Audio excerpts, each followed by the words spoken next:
un bon leader, si vous êtes un grand homme ou bien si vous serez un grand homme. Parce que si vous observez ces signes, sans douter, vous êtes un grand leader. Ou bien si vous ne l'êtes pas encore, soyez-en sûr que vous serez un grand homme dans votre vie. Pour ce, je tiens à vous donner quelques exemples qui vont vous permettre de pouvoir vous identifier vous-même et savoir à quel niveau vous-même vous êtes afin de pouvoir vous situer et de pouvoir vous évaluer vous-même, savoir si vous êtes vraiment un grand homme ou bien si vous serez un grand homme. Être leader, ça s'apprend. Et un leader ne néglige pas des petits détails. C'est ce qui te permet de pouvoir connaître le vrai niveau de ta vie. Un leader ne néglige pas la petite activité qu'il est en train de faire parce que des grandes personnalités, ceux qui ont écrit des grandes histoires qu'on lit jusqu'aujourd'hui, c'est des gens qui ont commencé petitement jusqu'aujourd'hui. Et on est en train de lire des histoires. Pour ce, je tiens à vous donner quelques exemples.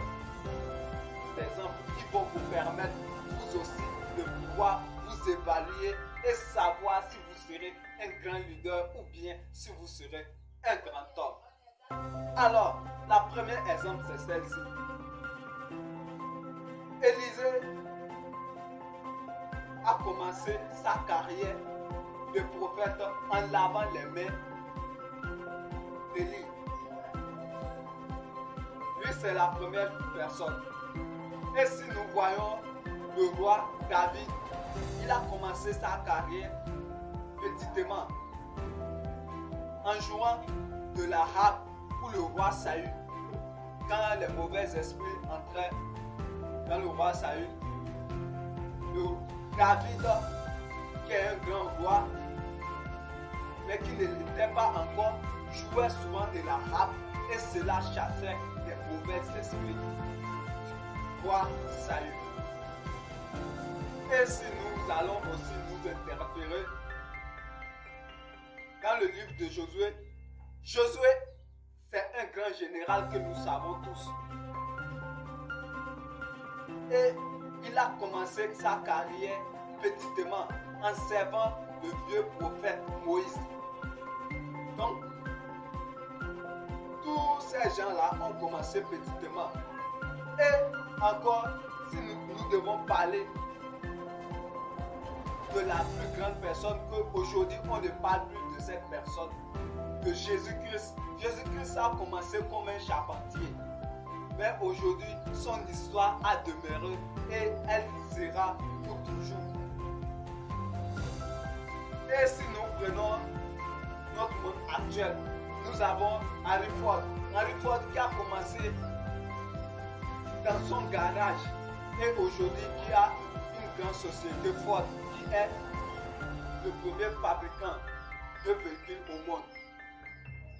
Donc, ces grandes personnes ont commencé petitement. Ils n'ont pas minimisé ce qu'ils étaient en train de faire. Et c'est en faisant cela qu'ils sont devenus des grandes personnes et qui ont déposé des histoires que nous allons toujours lire pour toujours et qui vont toujours nous inspirer. Alors, toi qui es là, ce que tu fais actuellement, tu ne sais pas si c'est par là que Dieu va écrire ton histoire. Donc, je te demanderai de pouvoir t'évaluer et de pouvoir regarder ce que tu es en train de faire, valoriser cela afin de pouvoir aussi laisser une légende derrière toi, laisser une grande histoire qui pourront encore motiver plus de personnes. Si c'est moi, je vous aime, je vous adore. Comme vous le savez toujours, le côté n'est pas cassé. Entrepreneur à Condor, je vous aime, je vous adore. Surtout, n'oubliez pas de partager, de liker et on se donne rendez-vous pour la prochaine vidéo.